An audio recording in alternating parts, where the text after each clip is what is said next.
Welcome back to Faith Journey Hub. Today we open the very first book of the Bible, Genesis, and we come to a truth that can change how you see yourself and every single person you will ever meet.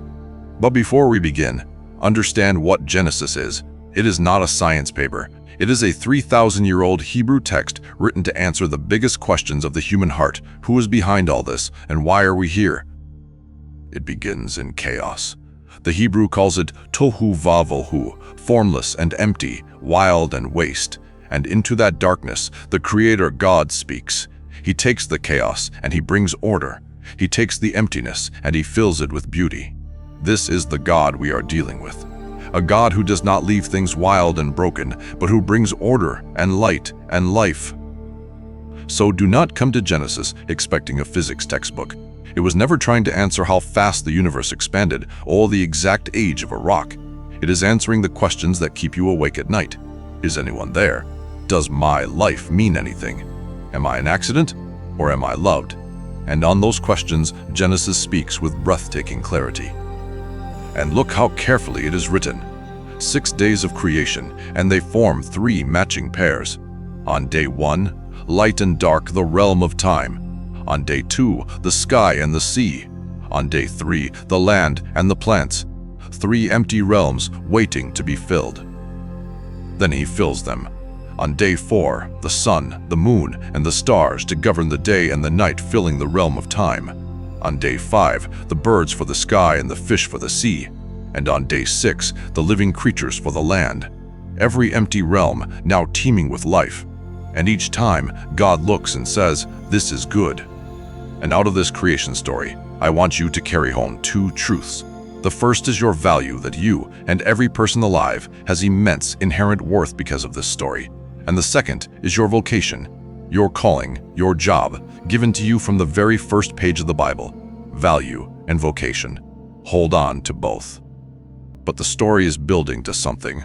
All of this beauty, all of this order, all of this life, it is rising toward a crescendo. And then we reach Genesis chapter 1, verse 26, where everything changes. Listen closely to these words because they are about you. Then God said, "Let us make mankind in our image, in our likeness." Stop right there. Do you hear it? Us. Our. God does not say, "Let me make." He says, "Let us." There is a fullness in God here that the whole rest of the Bible will unfold. Now, who is God speaking to? Scholars have wondered for centuries. Some say a heavenly council. Some say God is speaking within himself. Father, Son, and Spirit, the Trinity. And here is a healthy thing to learn. We do not have to pretend we know everything. What we do know is that the whole fullness of God was present at your making. You were no afterthought. And that word, mankind in Hebrew, it is Adam. It does not mean a male. It means humanity, the whole human race. So we could just as easily read it. Let us make human beings in our image, male and female, every tribe, every tongue, every color, every one made to carry the image of God. And watch what happens next. All through the chapter, God had said his work was good, good, good, good. But now, after he makes humanity, the language changes. God saw all that he had made, and it was very good. It is as though the artist steps back from the canvas, looks at the masterpiece, and knows now it is complete. And you have to feel how revolutionary this was. In the world Genesis was written into, kings and emperors claimed to be gods. They said they alone were the image of the divine, the bridge between heaven and earth. The ordinary person, a nobody, a tool, a slave to build the king's temples. And then Genesis detonates that whole system. It says no, not just the king. Every single human being bears the image of God, the farmer, the servant, the refugee, the child, the forgotten, the one the world calls worthless. Genesis takes the crown off the tyrant's head and places it on all of humanity. What does it actually mean to bear the image of God? It means you reflect him. God is rational so you can think, reason, and discover. God is creative so you make art, music, and beauty. God is a moral being so you carry, deep inside, a sense of right and wrong. In 1,000 ways, you are built to reflect your Maker. And above all, God is relational. Father, Son, and Spirit, eternal love poured out between them.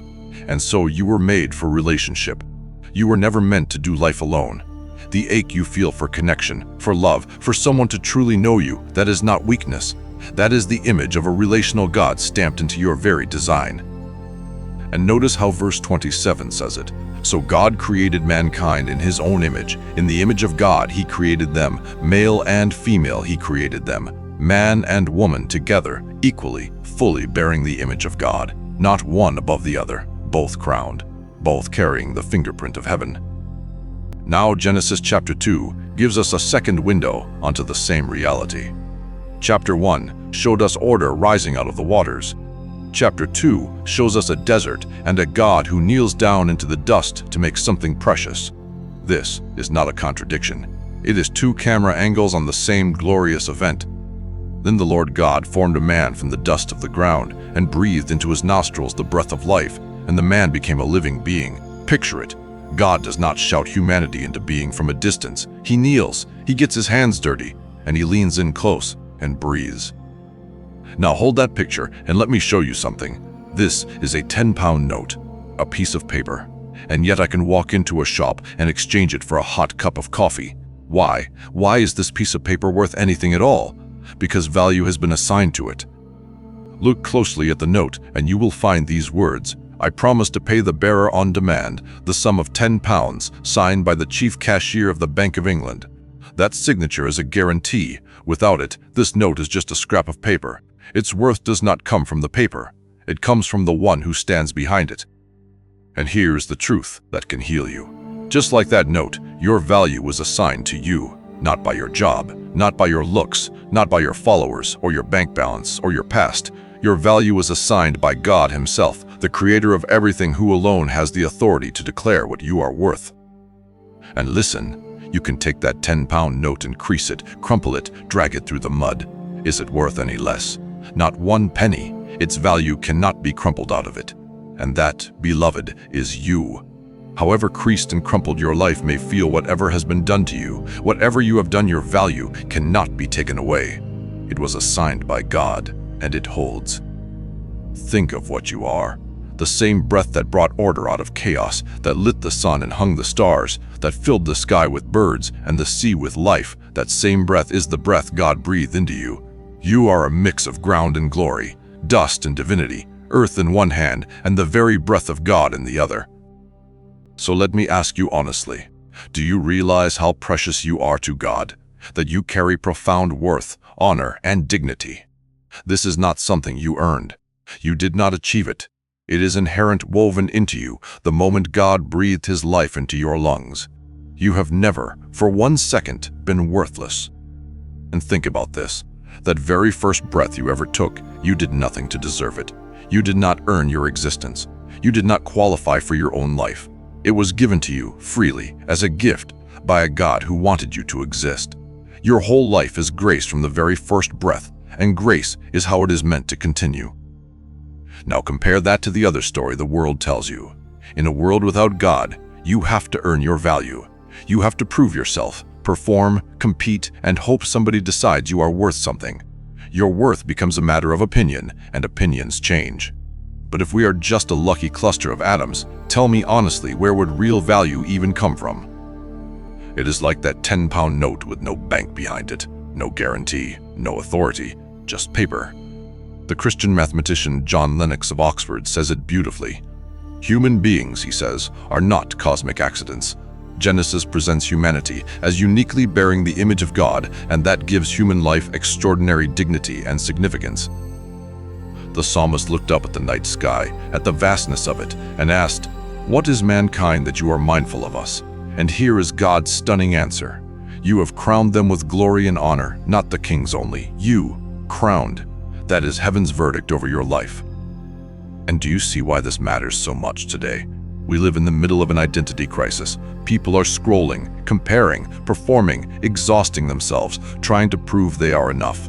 Chasing likes, chasing approval, measuring their worth against everyone else's highlight reel. And it is crushing a whole generation.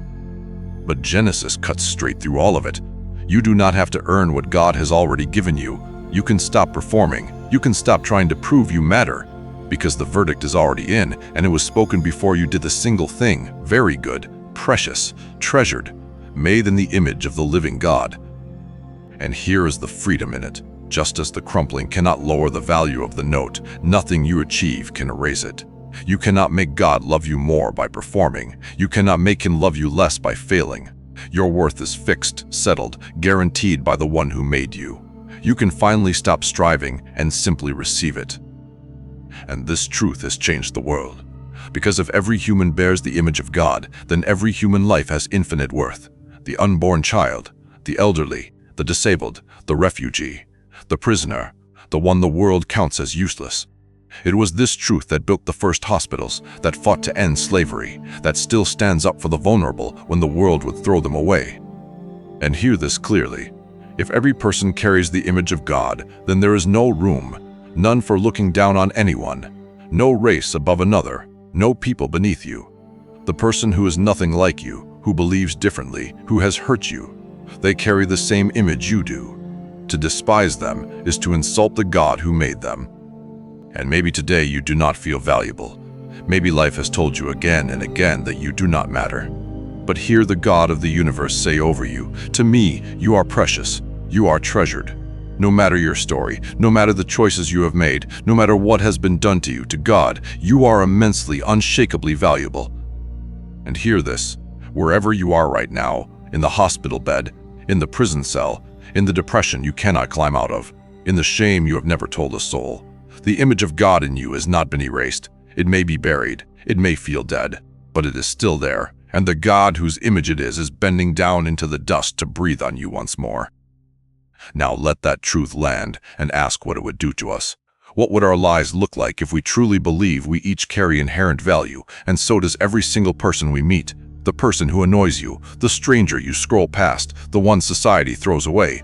What if we treated every human being with the dignity, respect, and love that Jesus gave them? What if our hearts broke for hurting people the way his did? Just imagine what we could be as a community if we truly believe this. A people so secure in the value God gave them that they had nothing to prove and nothing to protect. A people who looked at every stranger and saw a masterpiece. Who fought for the forgotten, wept for the hurting, and carried the dignity of heaven into every room they entered. That is the church the world is waiting for. So we have this breath, we have this life, we have this value, but for what? This brings us to the second gift of Genesis 1 and 2, your vocation, your calling. The oldest question in the human heart, what am I here for? And Genesis answers it on the very first page. Go back to that word, image. In Hebrew it is tselem. And here is what is fascinating. Tselem is the word used for an idol, a statue. In the ancient world, a king would set up a statue of himself in a distant city to represent his rule where he could not physically be. The statue said, "The king reigns here." Now hear this. That is the exact word used when God makes you. Let us make humanity in our tselem, our image. You are God's living statue, his representative, placed in his world to show what he is like. That is your job title, written on page 1, image bearer of the living God. And this unlocks something. In the next book, Exodus, God commands his people, make no idols, no statues of me. Why? Partly because he is the only creator, but also because you would be missing the point. You do not need to carve a statue of God because you are the statue. You want to see the image of God on the earth. Look in the mirror. Look at your neighbor. So what does an image bearer do? God blesses them and says, "Be fruitful and increase in number. Fill the earth and subdue it. Rule over the fish of the sea, the birds of the sky, and every living creature." This is not a license to exploit and destroy. The Hebrew is the language of a gardener, not a wrecking ball. Picture God gesturing out over the whole world and saying to you, "Come on, here is this amazing world. I want to steward it and oversee it with you." This is the astonishing character of the God of the Bible. He does not need us, but he chooses to partner with us. He hands us real responsibility, real freedom, and a real role in his world. And look at the very first task God gives the human. He brings the animals and lets the man name them. Think about that. God could have named them himself. Instead, he steps back and invites his image bearer to create, to discover, to bring order and meaning to the world. From the very first page, God treats you as a partner, not a puppet. Somebody put it like this: we are not passive recipients of God's purpose, watching him from the sidelines. We are summoned to be actively involved in accomplishing his purposes. You were not made to be a spectator in your own life. You build cities, you make music and art. You raise children, you heal and teach and create. Every good thing you cultivate is you doing the job you were made for. And here is something that can transform your Monday. This calling is not just for pastors or missionaries. When you teach a class, you reflect the God who reveals truth. When you heal the sick, you reflect the God who mends. When you build or plant or clean or raise a child or serve a customer with love, you are doing the sacred work of an image bearer. There is no such thing as an ordinary calling when you belong to God. Look at what humanity can do. We take the raw world God gave us sound, and we make symphonies, stone, and we build cathedrals, grain, and we make bread to feed the hungry. God looks at this world bursting with potential, and he says to you, look what we could do together. Come on, take this good world, and under my authority, cultivate it into something beautiful. But here is a part we so easily rush past. God makes humanity on day 6. And what does he do on day 7? He rests. Not because the Almighty was tired, but because he sits back and delights in the goodness of what he has made, and he blesses that day and makes it holy. And that is a gift written into the very model of how you are made. You are not built to be a machine that only produces. Not everything you do has to be useful. You are invited to rest, to stop, to breathe, and to enjoy the world alongside the God who made it. So go for the walk. Sit in the sun. Watch the sunset. God made an incredible world, and you are invited to enjoy it with him. And we need to hear this more than ever. We live in a culture that worships productivity, that measures your worth by your output, that runs people into exhaustion and burnout. But your Creator built rest into the very fabric of the week. To rest is to declare that your worth is not in what you produce. It is a quiet act of trust that says, God is God, and I am not, and the world will keep turning while I sleep. And then he says, fill the earth, not just with people, but with his image. We are meant to build families, communities, whole societies that reflect the way Jesus lived. We are not called to hide away from the world. We are called to step into it and to build places where every person is treated as the image bearer. They are loved the way Jesus loves them. And notice what kind of ruling God is talking about. A good king does not plunder his kingdom. He cares for it. To have dominion as an image bearer means to tend the earth, not to strip it bare. The rivers, the forests, the creatures, they are not ours to waste. They are a garden we have been trusted to keep on behalf of the God who owns it all. And we do not do this alone. This is where the church comes in, not the building, the people, a community of image bearers who have found their true identity in Jesus and who step into their streets to feed the hungry, welcome the stranger, and love the unlovely. The church, at its best, is a preview, a working model of the world as God always meant it to be. Do you see what this is? It is an invitation into an adventure, to live the way you were created to live, to take the beauty of Eden and extend it into your street, your workplace, your home, to walk in step with the God who made you and loves you, and to fill the world with his goodness. But we know the story does not stay in the garden. Next week we will see it. Humanity chooses to go its own way. We reach for the throne instead of the calling, and in that choosing, we are separated from God, cast out of the garden. And we see the wreckage of it all around us today in a world that still bears the image, but has forgotten whose image it bears. But hear this, God did not abandon us. In his grace, he stepped into his own creation to reconcile heaven and earth, to restore what was lost and broken, and to bring us back into a living relationship with him. The God we walked away from came looking for us. And how did he come? As the true image. Paul writes of Jesus, the Son is the image of the invisible God. There is that word again, image. Jesus came into the world to be the flawless, visible image of the invisible God. Everything the statue was meant to show, Jesus showed perfectly because he is God. But it is even more than that. Jesus did not only come to show us the image, he came to restore God's image in us, to take the marred, cracked, faded image in every one of us and make it new, and then to invite us onto the mission to see his kingdom come, his will be done, on earth as it is in heaven. And watch how Jesus lived it. He walked straight up to the people the world called worthless. He touched the leper no one would go near. He honored the woman everyone had written off. He pulled children into the center when others pushed them away. He ate with tax collectors and sinners and outcasts. Everywhere he went, he treated people as the priceless image bearers they truly were. And that is the life he calls us into. To see people the way he sees them. to look at the cashier, the beggar, the enemy, the difficult relative, and to see in every one of them a crown the world has forgotten. When the church lives like that, it becomes the most beautiful thing on the earth. And hear his heart in it. God did not send his Son into the world to condemn the world, but to save the world through him. He did not come to shame you for your cracked and crumpled image. He came to redeem it, to pay for it, to breathe his life into you again. So how do we live out the job description written in Genesis? We look at Jesus. To follow him is to be transformed into his likeness, and so the true human image, the one we were made to be, is renewed in us. The whole story of the Bible is about discovering your true identity as an image bearer of God, and Jesus is both the perfect model of it and the doorway into it. This is God's whole goal for you. Those he foreknew, he predestined to be conformed to the image of his Son. Do you see the story? You were made in the image of God. That image was cracked in the fall. And now, in Jesus, God is at work restoring it day by day, remaking you into the person you were always meant to be. Think of a great painting, darkened by centuries of smoke and grime, carefully cleaned until the original colors blaze out again. That is what God is doing in you. You are the masterpiece that got damaged. But the artist has not thrown you away. He is patiently, lovingly restoring his image in you, until one day you shine the way he always intended. And if you ever doubt your value, do not look at your feelings. Do not look at your critics.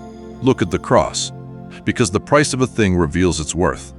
And God looked at you, cracked, crumpled, wandering far from home, and decided you were worth the life of his own Son. That is your price tag. That is how much you are treasured. And here is the wonder. In Hebrew, the word for breath is also the word for spirit. The breath that God breathed into the first human is the same spirit he longs to breathe into you again. The Christian life is not you trying harder to be a better person. It is the very breath of God filling your lungs once more and making you fully, finally, alive. And that is why nothing here ever fully satisfies. Not success, not pleasure, not applause, because you were made in the image of an eternal God, and he has set eternity in your heart. You were built for more than this world can ever hold. That restlessness you feel is not a defect. It is a homing signal, calling you back to the one who made you. So as we close, carry these two truths with you. One, you are precious to God. You have value because he breathed his life into you, and nothing can ever take that from you. Two, so does every single person you will meet. And you have a calling to follow Jesus and to bring his kingdom into the spaces you are in. And do not forget what kind of ruling you are called to. On the night before he died, the King of Kings knelt down with a towel and washed his friend's feet. That is how an image bearer rules. Not by lording over people, but by lifting them up. Not by being served, but by serving. The way up in the kingdom of God is always down.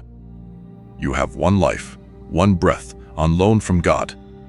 And the question Genesis puts to you is this: what will you do with it? Will you spend it chasing a worth you already have?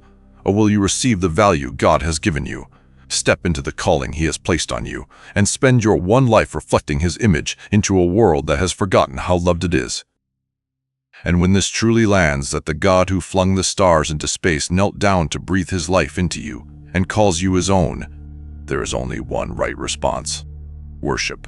Not out of fear, not out of duty, but out of sheer wonder that a God like that would make a person like you and love you like this. You were made by love, for love, to walk with the God of love. So here is the challenge. When Monday comes in your workplace, your classroom, your home, how will you extend the kingdom of God? Who do you need to show love to help them see that they carry immense value? How can you, right where you are, be part of restoring the beauty of Eden in a broken world? That is what you were made for. So lift your head. You who have been told you are nothing, lift your head. You are the image of the God who made the galaxies. You who are exhausted from proving yourself, lay it down. You are already treasured. You who feel you have wasted your life, it is not too late. The God who breathed you into being is not finished with you yet. So whoever you are, wherever you have been, hear it one more time. You are not a cosmic accident. You are not a random cluster of atoms. You are the deliberate, treasured, image-bearing masterpiece of the God who made the stars, and he knows your name. If today you feel the pull of that God who breathes life into you, do not run from it. Turn toward him. He has been waiting to welcome you home. If this reminded you of who you really are, subscribe to Faith Journey Hub and share it with someone who needs to know just how valuable they are to God. We are walking through the book of Genesis together, week by week. Thank you for watching, and until next time, keep seeking the truth.